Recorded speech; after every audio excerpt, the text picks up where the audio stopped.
Praise the lord. యేసుక్రీస్తు నామములో మీ అందరికీ నా శుభములు, శుభాభివందనాలు తెలియచేస్తున్నాను.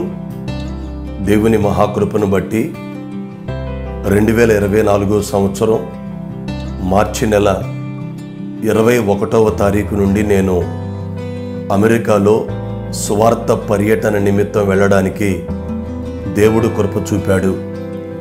ఇప్పుడు ఈ సమయంలో ఈ వీడియో చేయటానికి ప్రధానమైనటువంటి కారణం ఏమిటంటే, ఇండియాలో ఉన్నటువంటి క్రైస్తవులు కానీ, ముస్లిములు కానీ, హిందువులు కానీ, ఇతరత్ర వ్యక్తులు ఎవరైనా సరే అమెరికాలో క్రైస్తవ్యం తగ్గిపోతోందని, అమెరికాలో క్రైమ్ రేటు బాగా ఉందని, అమెరికాలో రకరకాల పరిస్థితులు ఉంటాయని, ఆ అమెరికా మీద అనేకమైన అపోహలు, అనేకమైన అనుమానాలు, అనేక రకాల ప్రచారాలు కూడా మనం వింటూ ఉంటాం.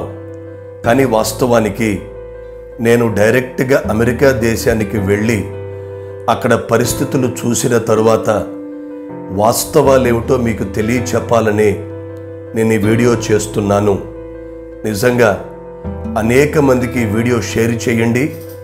క్రైస్తవ్యాన్ని గురించిన వాస్తవాన్ని అందరికీ తెలియచేయాల్సిన బాధ్యత మనందరి మీద ఉందన్న సంగతి కూడా మీరు మర్చిపోవద్దు.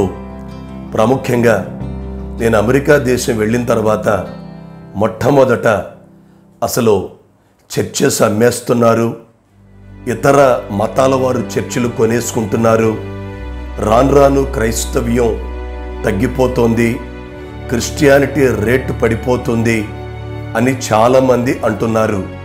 అసలు వాస్తవం ఏమిటా పరిశీలిద్దామని నేను ఆ ప్రాంతంలో అనేక స్టేట్స్ తిరిగి నేను అక్కడ వాస్తవ పరిస్థితులు గమనిస్తే, నేను ప్రయాణమై వెళుతుండగా కొన్ని ప్రత్యక్షంగా చూసినప్పుడు కూడా విస్తారమైన చర్చెస్ అమెరికాలో ఉండడం నేను గమనిస్తూ వచ్చాను. ప్రెస్బిటేరియన్ చర్చిలు కానీ, క్యాథలిక్ చర్చెస్ కానీ, సిఎస్ఐ చర్చెస్ కానీ, లూథరన్ చర్చెస్ కానీ, బ్యాప్టిస్ట్ చర్చెస్ కానీ, ఇంకా తెలుగు కానీ, తమిళ్ కానీ, కన్నడ కానీ, ఇతరత్ర దేశాలకు సంబంధించిన భాషలకు సంబంధించిన చర్చెస్ అయితే అసలు లెక్కే లేదు. విస్తారమైనటువంటి చర్చిలు అమెరికా దేశంలో ఉండడం నేను గమనిస్తూ వచ్చాను. నేను వాషింగ్టన్ డీసీకి వెళ్తున్నప్పుడు 400 కిలోమీటర్లు, వస్తున్నప్పుడు 400 కిలోమీటర్లు అనేకమైనటువంటి విలేజెస్ మీదుగా కూడా ప్రయాణం చేస్తూ వెళుతూ చూస్తూ ఉండగా ఎక్కడ పడితే అక్కడ విస్తారంగా చర్చిలు కనపడటం చూచి నేను దేవుణ్ణి స్తుతిస్తూ సంతోషిస్తూ వచ్చాను. నిజంగా అక్కడ అసలు చర్చెస్కి జనం కూడా వెళ్ళట్లేదు అనే అపోహ కూడా ఉంది కనుక ఏమిటో తెలుసుకుందామని పామ్ సండే అంటే మట్టలాదివారం ఉదయం అమెరికన్ చర్చికి వెళ్ళా. నేను అసలు దైవ సాక్షిగా చెప్తున్నాను, విస్తారమైనటువంటి ప్రజలు ఆ చర్చి పట్టణంతా దాదాపుగా 2-3 వేల మంది కంటే కూడా ఎక్కువ చర్చిలో పడతారు.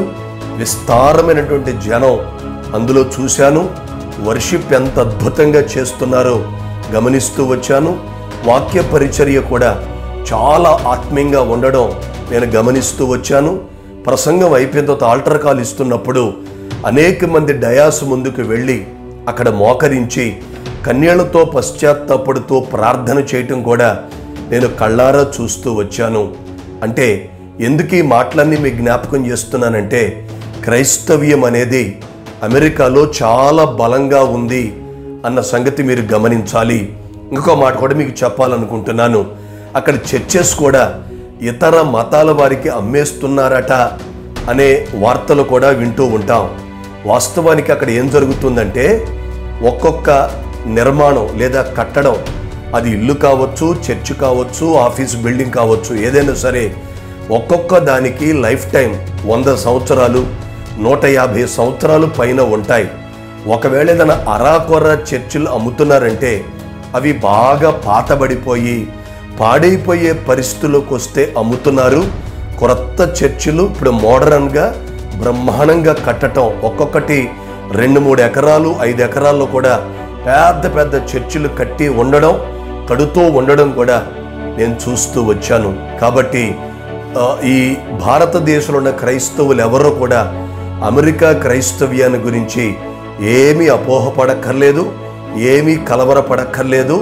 విస్తారమైనటువంటి క్రైస్తవులు అమెరికా దేశంలో ఉన్నారన్న సంగతి మీరు గుర్తుపెట్టుకోవటం చాలా అవసరం. మరొక మాట కూడా మీకు చెప్పాలి.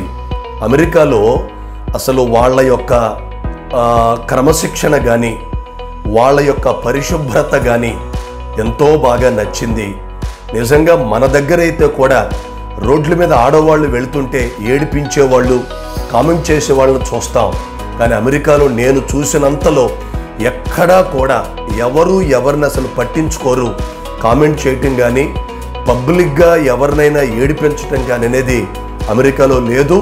అక్కడ రూల్స్ చాలా స్ట్రిక్ట్గా ఉన్నాయి. ఎవరినైనా ఏదైనా ఒక మాట అంటే వెంటనే పోలీసు వారు కేసు పెట్టి జైల్లో వేయించడం అనేది కూడా చాలా సీరియస్గా జరుగుతుంది అక్కడ అన్న సంగతి మీరు గుర్తుపెట్టుకోవాలి. అసలు ఒకళ్ళతో ఒకళ్ళు మాట్లాడుకోవటమే తక్కువ.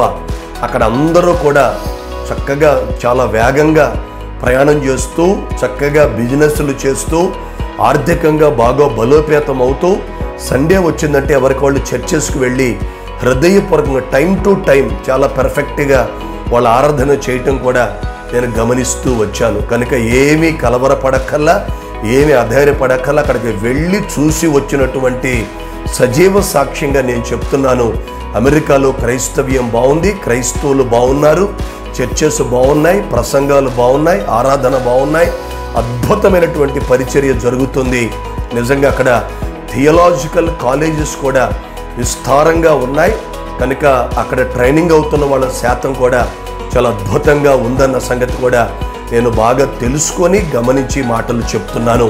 కనుక ఇంకా అమెరికా దేశాన్ని దేవుడు దీవించాలని, చక్కగా ఇక్కడ క్రైస్తవ్యాన్ని అభివృద్ధి చేయాలని, సేవకుల్ని బలంగా వాడుకోవాలని, ఇంకా గొప్ప ఉద్యమం అమెరికా దేశంలో కలగాలని మీరందరూ ప్రార్థనలో జ్ఞాపకం చేసుకోండి.